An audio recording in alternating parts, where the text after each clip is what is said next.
in alternative media, especially, I think, and that's the question of whether Russia is vaccinating its military. Yeah, yeah. There's a fair amount of controversy going on here, and I know that Riley Wagaman has just responded to Thomas Roper that I'm citing from in my report. But I also want to make clear that the people that I spoke to inside Russia when I was there were also not aware of this mandatory vaccination for reservists that are being called up, not civilians as they're being described. So this guy is on Telegram channel. He's quite amusing but very informative. Ossi Cossack. He's a Sydney media personality, Simeon Boykov, and this was his video that he put out, I think, yesterday. Apologies for the slightly colourful Aussie language in it. It's not that bad. Guys, share this video very quick. Putin is not doing mandatory injections for his military. That's just a fake to try and convince the anti-vaxxers to go against Russia. Beware of the mainstream media fake news, lefty woke bullshit tactics. I'm in contact with troops, with soldiers, with military priests, with officers. There's no mandatory vaccination when they're in the army. You think Russia really cares about mandatory vax at the moment? They're doing work, they're doing bizzo. You know, it's kicked off over there. So that's just fake news bullshit, you know. Aussie Cossack, subscribe Telegram for more. I can't put this on YouTube, so I've said it here on Telegram. Okay, so as I said, the alternative media is putting out this story that Russia begins vaccinating mobilized citizens. That's a little bit misleading in that title, and actually it's echoing some of the misrepresentation in Western media, unfortunately, because it's giving the impression that ordinary citizens are immediately being mobilized. That's not entirely true. It's reservists, citizens who were previously in the armed forces who are now being pulled back up, which is fairly standard practice when there's any escalation in any country where there is potential for war or increased conflict. Now, Thomas Roper, who's also based in Russia, speaks fluent Russian, was among the observers of the referendum in Donbass, has a blog called Anti-Spiegel, where fairly obviously he pushes back against German mainstream media narratives, particularly on Russia. This was an interview with Eva Bartlett at her WordPress site in Gaza. So people can go and listen to it there or at Eva Bartlett's YouTube channel. So I'm just taking from Thomas Roper's, it's translated, I'm guessing, from German.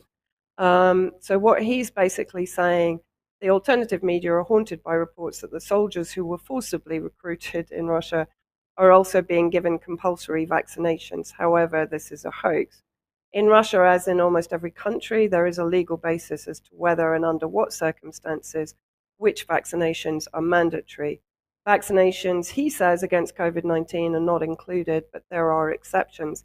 Now, I would say this sort of confusion over whether vaccinations were mandatory was also seen in Syria for a relatively short time because the uptake of vaccinations was drastically low here, less than 6%. So there was a period of time, I think about 3 or 4 weeks, where health officials here were themselves pushing through coercive tactics which weren't necessarily recognized by the central government. And actually, I came up against this, and when I questioned it, I was told comprehensively by people within the central government that no, they weren't coercing people into having vaccinations, and yet at the local government level, people were feeling that they were being coerced into it. So just that's my experience here. And he says, for example, at least to the best of his knowledge, compulsory vaccination for doctors working in hospitals. Everything is different in Russia now. I would agree with that. The week that I was there, I didn't see any COVID measures in place at all. Some of the staff in the hotel where I was staying were wearing masks, but most of them actually had them pulled down. There's no PCR requirement or vaccine requirement to enter Russia. And I'm pretty sure there was never a vaccine requirement to enter Russia. I could be wrong, but I had inquired about it at various times that I was thinking of going there. While politicians in the West are preparing for the next COVID winter with media attention, all COVID measures have been abolished in Russia and the pandemic is no longer an issue. Again, I agree with that. Everyone I spoke to was not even thinking about it. There was no social distancing. As I said, there were no measures in place. Most people I spoke to told me that they had not been forced into doing anything. Obviously, I didn't talk to millions of people. I spoke to the interpreters. I spoke to the people that had organized the trip. I spoke to bus drivers, etc. And that just came up in general conversation. In Moscow, even all fines imposed because of COVID have been returned. COVID is no longer an issue in Russia. He's already reported that the handling of COVID-19 in Russia was very different from that in the West. In Russia, 200,000 additional hospital beds were set up in exhibition centers, for example, and there were only relatively moderate corona measures that were not implemented too strictly in practice. Stricter measures were only limited in the time and region if the health system came under pressure in a particular Russian region despite the additional beds. However, the measures were always withdrawn after a short time. Again, that's very similar to the reaction in Syria. We saw a sort of uptick in a reaction and then an almost immediate withdrawal of it. These sources, and he's talking about the sources in the Riley Waggaman original article, are regional Russian portals, and that's actually confirmed by Riley's follow-up article that's available for people to go and read, where he says the information, or rather the mandatory vaccination, is being talked about in 3 regions, and that's confirmed by Roper's comments.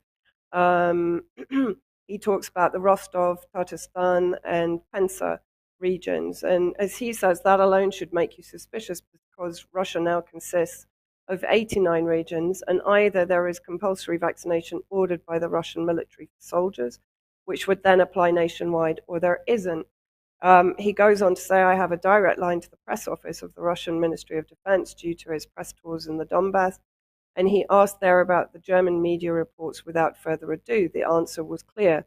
These are Russian citizens and vaccinations are voluntary in our country. Now, I know that Riley has followed up with another article, as I say, citing other media reports and also having one of them having called a helpline, I think, with the Ministry of Defense that confirmed that vaccinations will be recommended. But I also have to say that I myself spoke to contacts within the Ministry of Defense and the MFA this morning, and they confirmed again that as far as they're concerned, the vaccinations are not mandatory for the armed forces. The priority is to get the forces to the front, trained and to the front lines.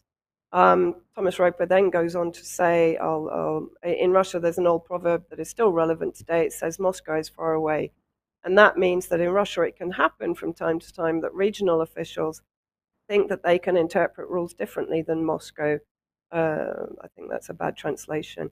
So I like to think that, as quoted in Russian portals, some regional representatives of the health authorities are saying that they would like to compulsorily vaccinate the mobilized soldiers, but the Russian Ministry of Defense sees it differently. Hopefully, in the next few days, there might be some clarification publicly from the Ministry of Defense. That's coming from myself. It is therefore more than questionable whether these announcements will be followed by any action in individual Russian regions, because it is unlikely that the employees of the regional health authorities will even come to the barracks. Another fairly good point.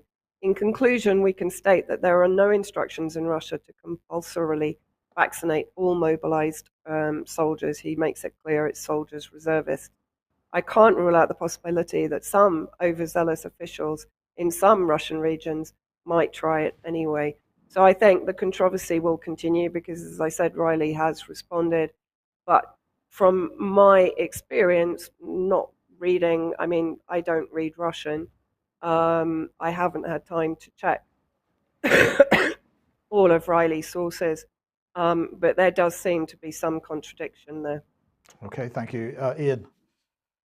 Yeah, I mean, I agree with much of what Vanessa said. I mean, obviously, Russia's like similar to the United States in many sense. You've got these 89 different oblasts that have all got their kind of independent regional governments, and they're all kind of have their different interpretations of things. But I think it seems to me that there might be some confusion in going on at the moment in terms of what's happening between the political statements and what's maybe happening on the ground.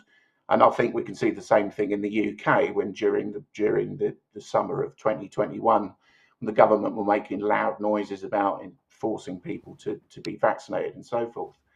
But speaking yesterday on Sputnik Radio, State Duma Deputy Leader Fedo Tumsov said, quote, "As far as I know, the decree on vaccination against COVID-19 among the troops is still in effect.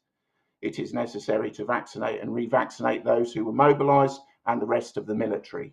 I mean, that's similar to what that we've heard in the West in terms of our own defence minister saying that all military personnel need to be vaccinated. And I think the question in Russia, they've certainly been pushing out the vaccine ideology, I suppose you could say, as they have in the West, but it's whether or not the public have gone along with that. And I think increasingly we can see now in the West that we can start asking questions about the extent to which the public have actually gone along with vaccination in the UK as well.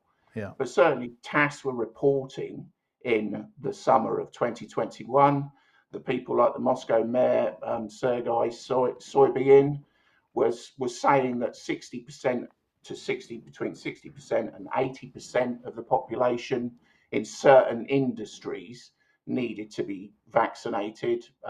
So I would suggest it's the narrative that they are pushing forward. It's very much the same as the narrative that they've been pushing forward in the West, but it's just whether or not people will respond to it. And I think that if you look at the statistics of uptake in Russia of Sputnik V and things like that, then it's notably not as high as claimed in the West.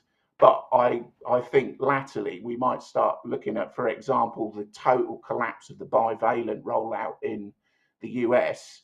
I think there's reason to question just how successful these figures are. Okay, thank you. And Pat.